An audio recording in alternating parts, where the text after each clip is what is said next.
आमची झोप हो का ना हो, सकाळी 5 म्हणजे 5ला उठून बसावं लागतं, कारण की आमच्या श्रद्धाबाईची 7ला शाळा आहे, 6:30ला व्हॅन येते, तोपर्यंत डब्बा तिची तयारी करून द्यायची असती. आता प्रत्येक मुलांची ज्यांची 7ला शाळा असेल त्यांच्या मम्म्यांना खरंच 5ला उठावं लागत असेल.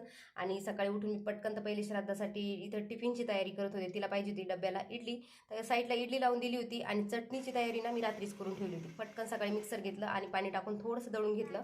ह्यावेळेस ना मी चटणीमध्ये पहिल्यांदाच पुदिना टाकला होता. चटणी एकदम अशी भारी झाली होती. आता ही चटणी तर रेडी झाली होती. साईडला माझ्या इडल्या होत होत्या, तोपर्यंत म्हणलं चला या मॅडमच्या वेण्या घालून देऊ. केस कट करावं मला वाटत नाही आणि वेण्या घालायचा सकाळी खरंच कंटाळ येतो, पण वेण्या घातल्या ना तर छान दिसते श्रद्धा माझी. तिच्या वेण्या वगैरे घातल्या. त्यानंतर इडली बनवली होती, ती दाखवते.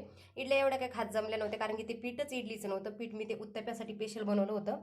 श्रद्धाची व्हॅन आली, श्रद्धा गेली तिच्या शाळेत, मग मी लागली माझ्या पुढच्या कामाला. आता ही गाय ना सकाळी सकाळी इथे 2-3 चक्रा होत्या. तिला सांगितलं बाई अजून काही स्वयंपाक झाला नाही, तू जाय आणि नंतर ये. तोपर्यंत मी बाहेरचं अंगण वगैरे स्वच्छ करून घेतलं आणि आज म्हटलं चला आता थोडंसं ना चक्करला जाते. तसं तर आम्ही 5ला जात असतो चक्करला, पण 5ला पोरं काय फिरू देत नाही. पण सकाळी पोरगं माझं झोपलेलं होतं, म्हणलं चला आता हा झोपलाय चान्स मारून घेऊ, मस्त चक्करला जाऊन येते. इथं 6:30 वाजले होते, पण तरी असं वाटतंय की किती दिवस वरती आलाय आणि इकडचं वातावरण एवढं भारी. पहिले इकडे यायला भीती वाटत होती, पण आता सध्या ना इकडं बांधकाम झाल्यामुळे इकडचं वातावरण बी भारी आहे आणि इकडचे रस्ते बी एकदम भारी आहे.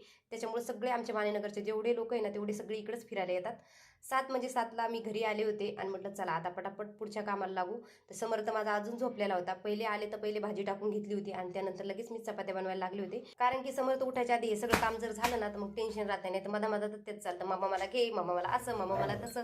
त्याच्यामुळे मला पटकन मी स्वयंपाक करून घेते. स्वयंपाक झाला आणि तेवढ्यातच गाय आली होती, गाईला पोळी दिली आणि आज इडली बनवल्यामुळं एवढा पसारा झाला होता. पहिले तर तो आवरून घेतला आणि ह्या महाशाला आंघोळ नाही घातली म्हणून हा असा टपात जाऊन बसला होता. याचे उद्योग असेच चालू राहतात.